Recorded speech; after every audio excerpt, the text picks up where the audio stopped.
Brian, I understand that LeBron just commented on the loss of Korver for the Hawks. What did he have to say? Yeah, he definitely expressed regrets because you could see right away that it was a very unfortunate injury, the way Matthew Dellavedova accidentally rolled up on Korver. It's one of those sprains where it's almost better to break your ankle than have a sprain because it's so slow healing. And just everybody seeing it last night, the Cavs were prepared for the reality that Korver would probably not have to play them again in the playoffs.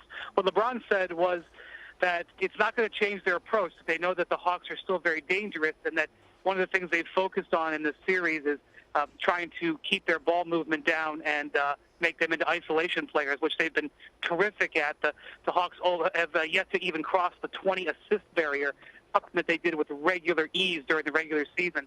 And so LeBron said that, you can't feel sorry for the opposing team because nobody would feel sorry for them as they've been without their players, but it will not change their game plan at all. Yeah, needless to say, that's something that the Wizards were successful in doing as well against the Hawks. And they now lose Korver and DeMarre Carroll, both injured back-to-back games here. Those are their two top sharpshooters in Atlanta. How do you expect them to try to compensate against what is already a very difficult series here for Atlanta, Brian?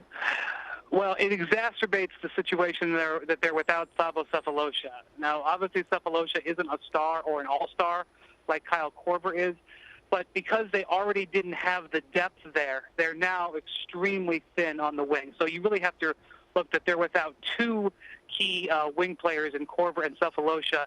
And I appreciate what DeMarre Carroll did last night, gutting through 34 minutes, but he had almost no impact on the game whatsoever. He was so limited, and he's playing, somewhere in the neighborhood of 50%. So you could almost say they're down 2.5 wing players. There's not a team in the league that could survive that kind of blow and still be productive. So this is it's just devastating. Everything had been going so well for the Hawks, and it's just an example of what it takes to do something special in the NBA. You can't just be great for 6 months of the regular season like the Hawks were. You have to get fortune. And the Cavs certainly can attest to that. They were without Kyrie Irving and Kevin Love last night and still had to find a way to win themselves.